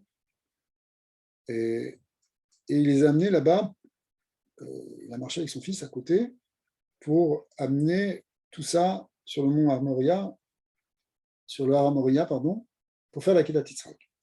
Alors, ce que dit Rabbi Eliezer, c'est que ces 3 versets qui font référence à un âne, en fait, c'est le même âne. C'est la même symbolique. Mashma Avraham, Moshe ve'Amashiach, me'avim kulam imshchu kol inyan shel inyan echad. En réalité, aussi bien Avram, Moshe et Mashiach, donc ça veut dire 3 étapes dans l'histoire du Klal Israël, 3 étapes dans la révélation, ils font tous appel au même inyan. Pourquoi 3 étapes? Parce que Avram, c'est le début de la révélation de la Torah, enfin le judaïsme, c'est le premier juif. Moshe, c'est le guidou de la Torah au moment de Matan Torah, et Mashiach, c'est le guidou de la Torah au moment du Mashiach. Avraham patar et shenot shnei alafim Torah. Effectivement, il dit qu'Avraham Avinu, il a commencé ce qu'on appelle les 2000 ans de Torah. Avant, c'était la Gemara de Sanhedrin que les 2000 ans qui précédaient Avraham Avinu, on les appelle Alpaïm Tohu, monde de 2000 ères de Tohu, parce qu'on est avant que la parole divine se soit révélée dans ce monde. Moshe Rabbeinu, Kibel et Torah Misinaï, ou Masra l'école Israël. Dans un deuxième temps, c'est Moshe Rabbeinu qui a pris la Torah, qui a reçu la Torah, qui l'a transmise à tout Israël. Même si, quand on emploie ici le verset qu'il les a, il les a mis sur l'âne, ça parlait du moment où Moshe Rabbeinu est retourné en Égypte avec sa femme et son fils, avec sa femme et ses enfants, en fait, puisque le bébé Eliezer était déjà né, et qu'elle les a ramenés en Égypte, donc c'était avant Matan Torah, mais malgré tout, le fait que c'était déjà le début de la sortie d'Égypte, puisqu'en fait, Akadosh Baruch Hu était en train de l'envoyer en Égypte pour aller sortir les bénis Israël d'Égypte, donc ça veut dire qu'on était déjà dans le processus à la fois de sortie d'Égypte qui va trouver toute sa réalisation avec Matan Torah. Donc on était déjà, c'est un symbole qui représente déjà le moment de Matan Torah. Donc historiquement, ça se passait juste avant Matan Torah. ou בעניין יציאת מצרים שהייתה הכנה למתן תורה כמו שנאמר בהוצאתיכם את העם ממצרים ותעבדון את האלוקים על הארץ הזה. C'est-à-dire que toute l'idée de sortir d'Égypte, c'était pour arriver à Matan Torah. Donc c'est la même chose. ותכלית מתן תורה התגלה על ידי מלך משיח. Mais maintenant, la troisième étape, c'est que c'est la finalité de la Torah, elle va se révéler avec le Melech HaMashiach, c'est la Torah Hadasham Netimtse, c'est-à-dire qu'on va voir la profondeur de la Torah qui va se révéler complètement au moment de Mashiach. Donc, on voit que, effectivement, c'est 3 étapes dans la révélation de la connaissance d'Hachem, la révélation de la Torah. Avraham, Moshe, Mashiach. Donc, à chaque fois, il y a un point commun dans le symbole ici, c'est le Hadman. Baram. קיים הבדל בין אופן שימושו של אברהם אבינו בחמור לבין זה של משה ולבין של משה. Maintenant, c'est vrai que le khamor, on le trouve dans les 3, mais l'utilisation qui en est faite est différente. Avraham ishtamesh bechamor rak le'etzim ou le'ma'achelet. Qu'est-ce qu'il a fait, Avraham, comme on disait tout à l'heure, il a utilisé l'âne uniquement pour porter les bois et le feu. Mais lui et ses serviteurs, et son fils et ses serviteurs, ils sont allés simplement à pied. Alors qu'est-ce que ça représente? En fait, tout le monde marchait à pied, sauf que le khamor servait à porter des objets. C'est-à-dire quoi?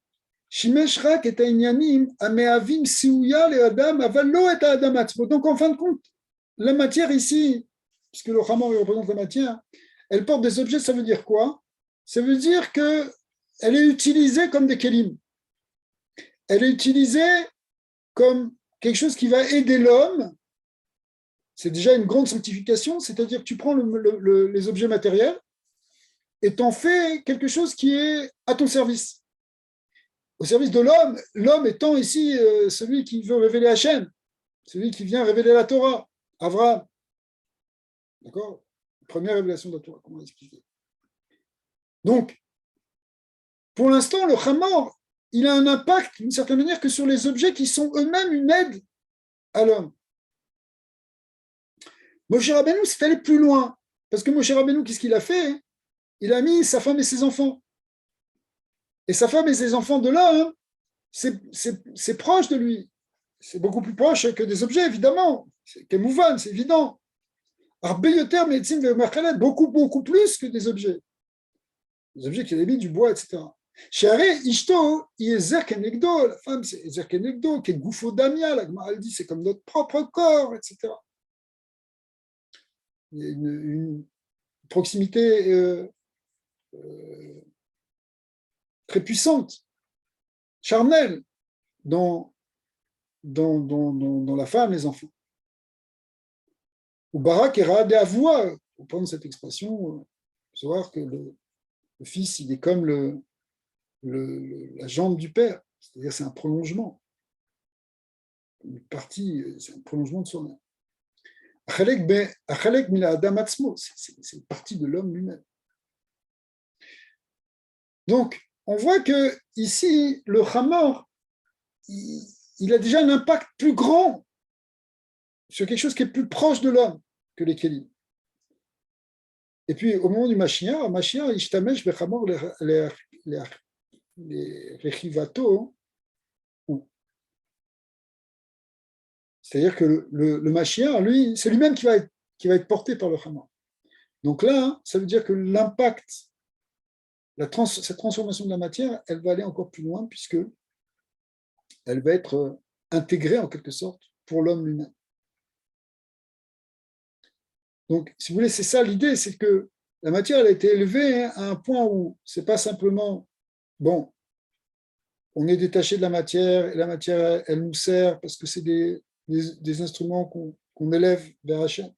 C'est pas simplement ça, c'est que avec Moshe et encore plus avec Mashiach, le côté gashmi, même notre matière à nous, elle va être quelque chose qui est un support de la révélation divine. Notre matière, notre corps, il va être un support de la révélation divine. Ce qu'on voit déjà chez certains grands tzadikim. On voit que même leur gouffre, il est kadosh. Hashimush verechifa bechamor ou lehavat adam ou arfetz el makom asher en beefsharutam mibaladi achamor lehagia mishum gav'o orechuka. En réalité, orechuko, pardon. A priori, pourquoi on utilise un âne? Parce que c'est plus facile qu'à pied, c'est-à-dire que on va pouvoir se déplacer, on va pouvoir utiliser l'âne ici pour atteindre un endroit qu'on n'aurait pas pu atteindre autrement. Alors, ça c'est le sens évident de pourquoi on va utiliser un véhicule comme un âne. Mais maintenant ici, à un niveau spirituel, eh bien ça se comprend aussi de la même manière. Shel Chomer qui fiche Yadoua Pirouche, Baal Shem Tov, Al Pasuk, qui tirait Chamor, Sadecha, etc. Baal Shem Tov a expliqué que l'âne, il représente le côté matériel, c'est en fait notre propre corps, d'une certaine manière. Eh bien, l'idée à Birou, à Zikou, à Chumriyut, à Gashmiyut, si on arrive à affiner, à purifier, à élever cette Gashmiyut, Kayemet à Efshavut, la Halot, les Agia, les Dargat, la Neshama, qui chez les Atzma, Ena Yechola, les Agia là. Eh bien, ça va permettre à la Neshama de monter dans un niveau qu'elle ne pouvait pas atteindre sans ça. C'est-à-dire que c'est pas simplement que la Neshama a pu élever la Gashmiyut, c'est qu'elle-même, elle va s'élever grâce à la Gashmiyut. C'est pas simplement qu'elle risquait de se faire absorber, qu'il fallait qu'elle se détache. C'est plus que ça, elle est arrivée à un point où elle a grandi de ça.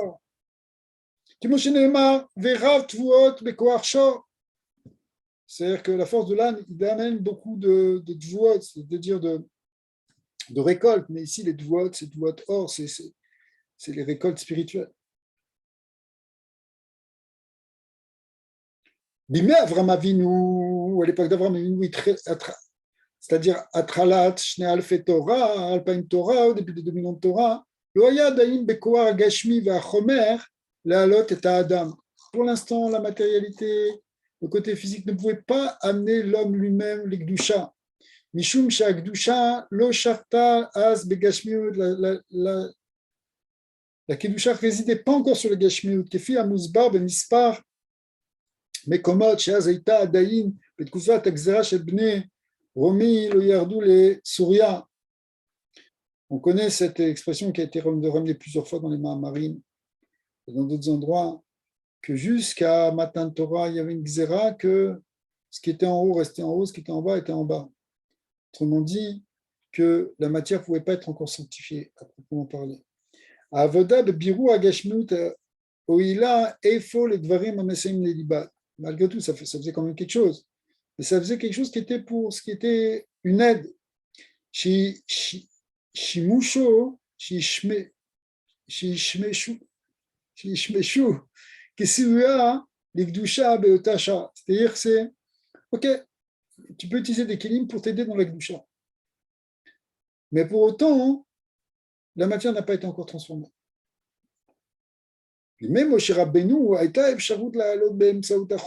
maintenant, après Moshe Rabbeinu, la matière, elle a permis de faire monter ou de s'élever les Gdusha, Gam et Inyaner, Anechutim, chez la Adam Atzpo. Même les choses inférieures de l'homme ont pu être élevées grâce à cela. Mishum, chez Achar, Galut, Mitzrayim, Matan Torah, Urgash, Zikur, Bechumreyut, Be'aolam.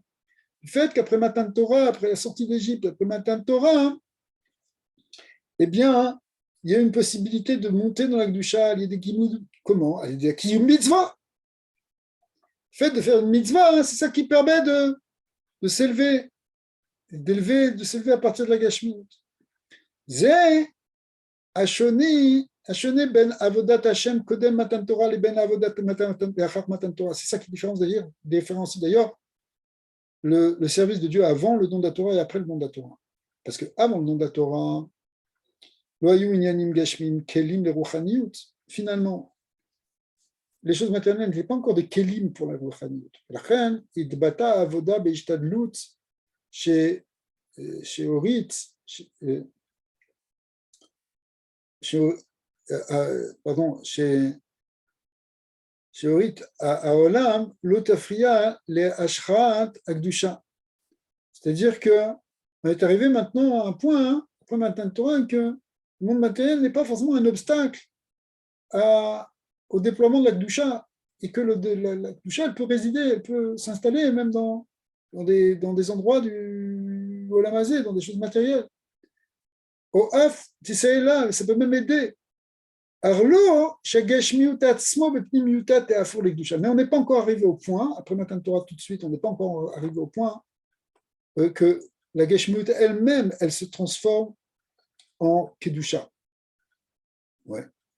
Au contraire, les dogmas, à Maklot, vers Rehatim, chez Yaakov Avinu, dont vous parliez tout à l'heure, les bâtons que Moshe Rabbeinu a mis dans les rigoles pour faire rigoler les animaux. Alors, ces bâtons-là, après les avoir utilisés, ben, il les a jetés. Ils n'avaient pas de Kedusha. C'est vrai qu'ils ont été utilisés pour la Kedusha, ils ont permis de faire d'amener vers la Kedusha les choses, mais ils n'ont pas gardé cette dimension sacrée. Ils n'avaient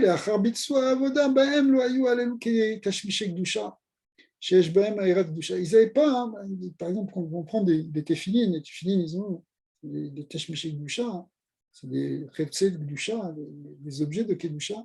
Ils ont une Kedusha tout le temps, même si on ne les met pas, ils sont kadosh. Ici, les bâtons n'étaient pas kadosh. Mais après Matan Torah, oui, c'est différent. Pourquoi?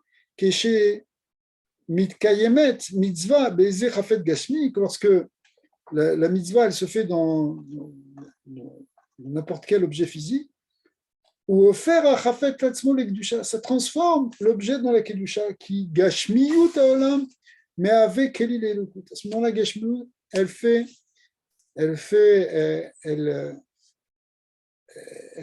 devient un Keli pour Elokut.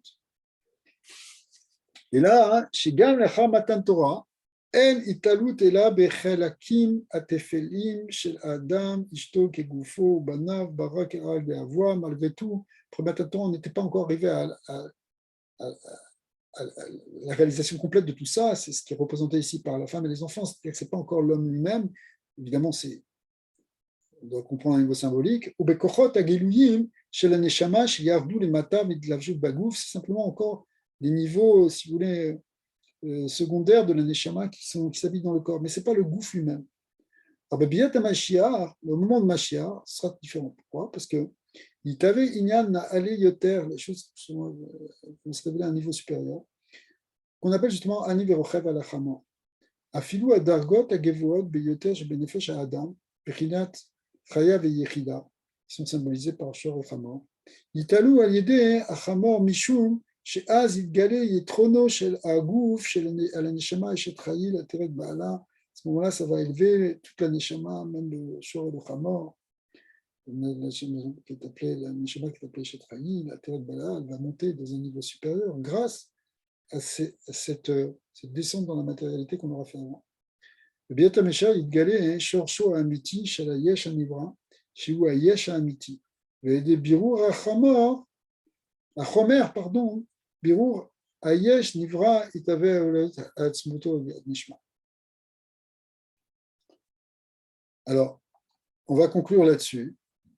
Le rabbi après va développer, on va finir sur le Hotubet, ce qui va répondre à la question, alors pourquoi on n'a pas choisi le passouk de Daniel comme référence, c'est-à-dire le passouk qui disait le Chama, on le voit descendre comme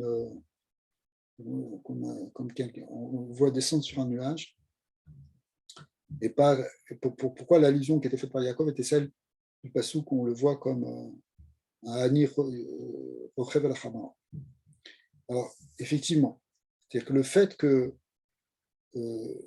soit passé par ce côté Gashmi, c'est ça qui va donner en réalité une mala. Donc, ce qui est intéressant, c'est que le Rabbi va prendre ces versets un peu dans le sens contraire qu'on aurait pu les attendre, parce qu'il va dire que ce lien de Rochev à la Hamor, finalement, c'est plus élevé. Le fait de voir le Mashiach comme quelqu'un qui est assis sur un âne, c'est plus grand que de voir comme chevauchant un nuage. Pourquoi? Parce que le fait qu'il est assis sur l'âne, ça veut dire qu'il a transformé la Gashmiut et que c'est le produit de la transformation de la Gashmiut qu'on a fait justement pendant tout ce travail, tout ce temps de travail qu'on a fait. Et puis, un mot, Remez de Tammuz ben Amrazan, Zachou, Imanan Shmaya, le Zachou, Ani Verochev Alachamor, donc cette question qu'on avait posée, dans laquelle on disait s'ils sont méritants, ils sont sur un nuage, s'ils ne sont pas méritants, ils sont sur un âne. En réalité, le Rami va expliquer le mot Zachou autrement. C'est quoi? Zachou, ça veut dire Avoda Benyanim Zachim Veruchanim Bilvad. Si on n'a fait que quelque chose de spirituel, c'est une avoda dans le spirituel uniquement, quelque chose zar. Zar, ça veut dire quelque chose qui est fin, qui est subtil, qui est de l'ordre du ruchani. Alors, on sera dans une madriga qui est déjà pas mal. Ça vient dire Mevia les darga imanane shmaya. On va à la darga au degré où il vient de manière céleste. Giloui shel or yachar. C'est un dévoilement de ce qu'on appelle dans la Kabbalah le or yachar. C'est une lumière qui descend du haut vers le bas. La lumière divine qui descend, qui vient pour éclairer le monde. Ce qu'on appelle Mimala les matins, du haut vers le bas, la draga. On attire la lumière messianique dans ce monde grâce à des choses spirituelles. Mais ce lozahou ici, c'est-à-dire qu'on a fait une avoda, il faut vraiment le comprendre autrement que dans le sens simple ici, le zahou. Zahou, c'est-à-dire qu'on a fait une avoda dans quelque chose qui est de l'ordre de quelque chose qui est de l'ordre du matériel, quoi. On a fait les choses aussi dans le matériel. Ça s'appelle le zahou. On n'est pas que dans le rouhani, mais aussi dans la gashmi. Benyanim gashmi fait kumri, les choses matérielles et physiques. Les achirim, mais évidemment, on a fait cette avoda, les achiram ou les vareram, pour justement les affiner. Alors, à ce moment, pour affiner, pour élever la matière, etc. Mais vi gilou naale yoter shelani verochev alayar chamor. Alors, ça mène à un gilou qui est plus élevé, en fait, qui est celui du pauvre qui vient sur, pauvre au sens aussi de bitou, d'annulation, en tout cas qui est rochev alachamor. C'est-à-dire Gilouï or choser. Et ça, à ce moment-là, c'est ce qu'on appelle un or choser, parce que ça vient d'un travail de l'homme. C'est le travail de l'homme qui a pris les choses de la matière et qui les a élevées. C'est pas simplement qu'on qu'on a reçu une lumière qui venait du ciel, mais c'est on a ramené la lumière vers le haut. On a ramené le monde vers sa source. Mais le matin, les malades, du bas vers le haut. Anoten Efsharut, elle est des birour à Chomer, grâce à cet affinement qu'on va faire dans la matière elle-même, dans le côté physique, ça va permettre les Agia, les Dergat, Neshama, les Keshe Atzma, Ena Yechola les Agia là. Allez, donc on arrive dans une madriga que la Neshama ne pourrait pas atteindre si elle n'avait pas fait justement tout ce travail. Donc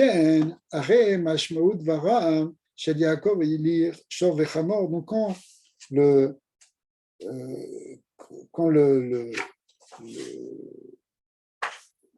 excusez-moi, quand on dit quand Yaakov il a dit Veili Shor vechamor, que j'ai eu Shor et Chamor, Avodati im Lavan, que j'ai fait ça avec Lavan, Birur advarim agashmiyim vachumriyim, Evia oti les nechunot,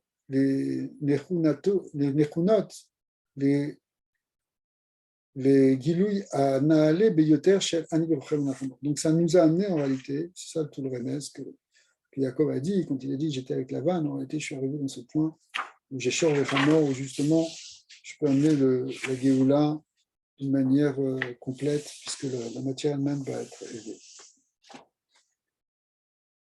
Ok, alors on va peut-être arrêter là. Hein.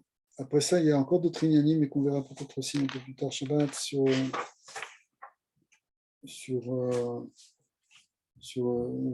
l'emprisonnement du Admor Zaken, pourquoi le Admor Zaken aussi, au travers de la question de ce qu'est un ministre est venu voir, un ministre de l'Empire qui était en même temps très intéressé par le judaïsme, est venu voir le Admor Zaken pendant qu'il était en prison, et lui a demandé qu'est-ce que ça veut dire ce passage que Dieu a appelé à Adam et lui a dit Ayeka, où es-tu?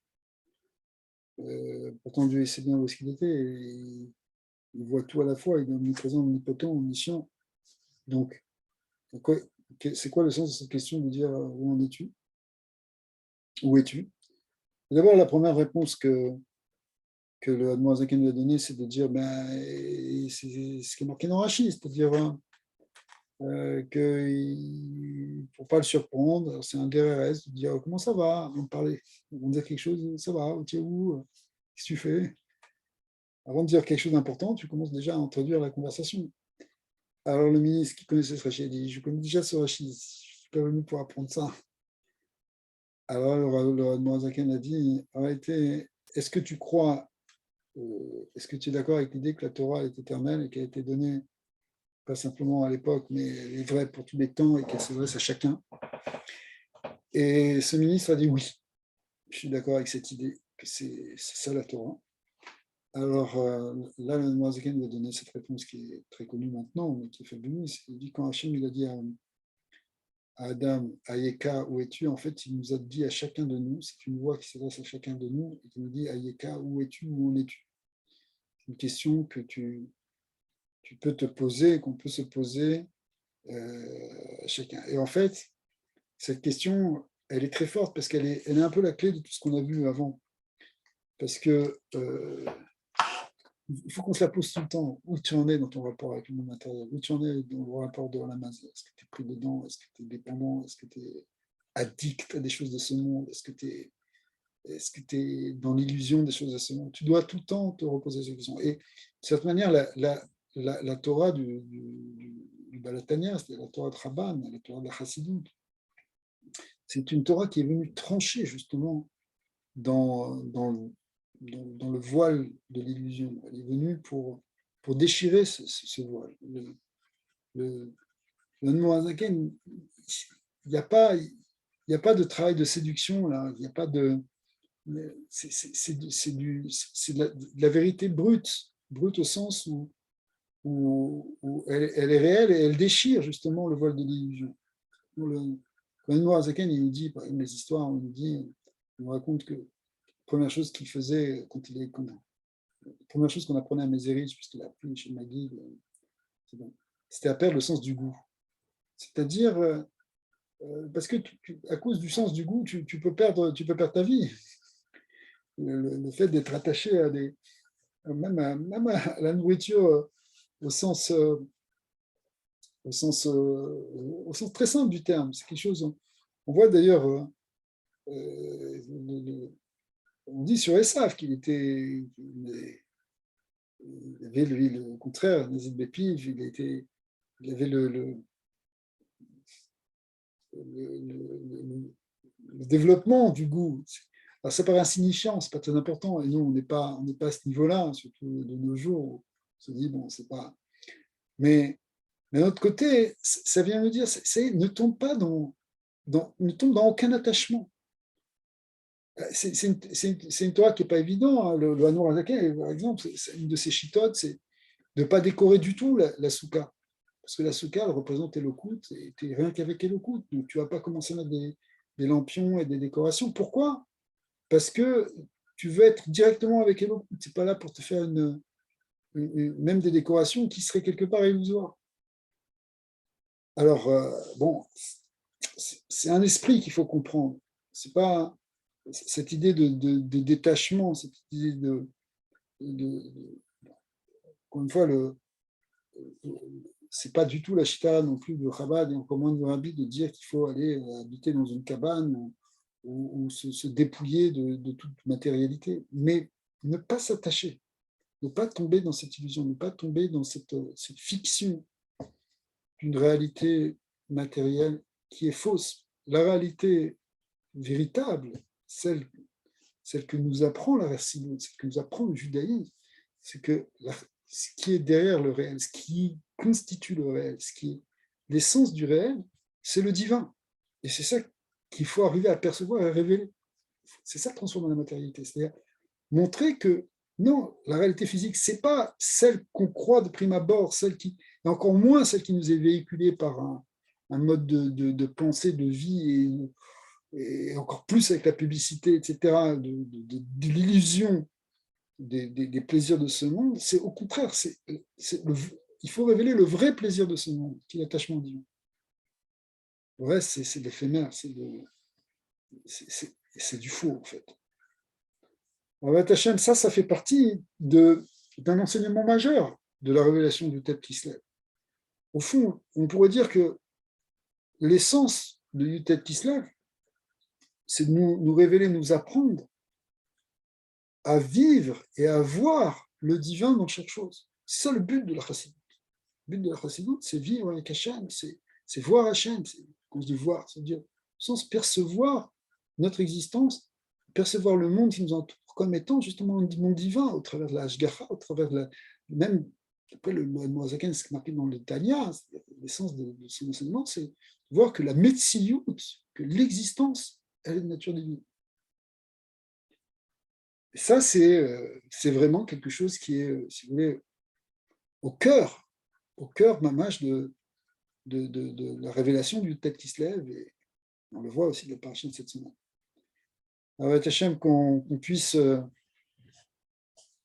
avancer dans ce derrière, comprendre de plus en plus cette dimension divine des choses. Razak, alors Shabbat Shalom. Shabbat Shalom. Shalom.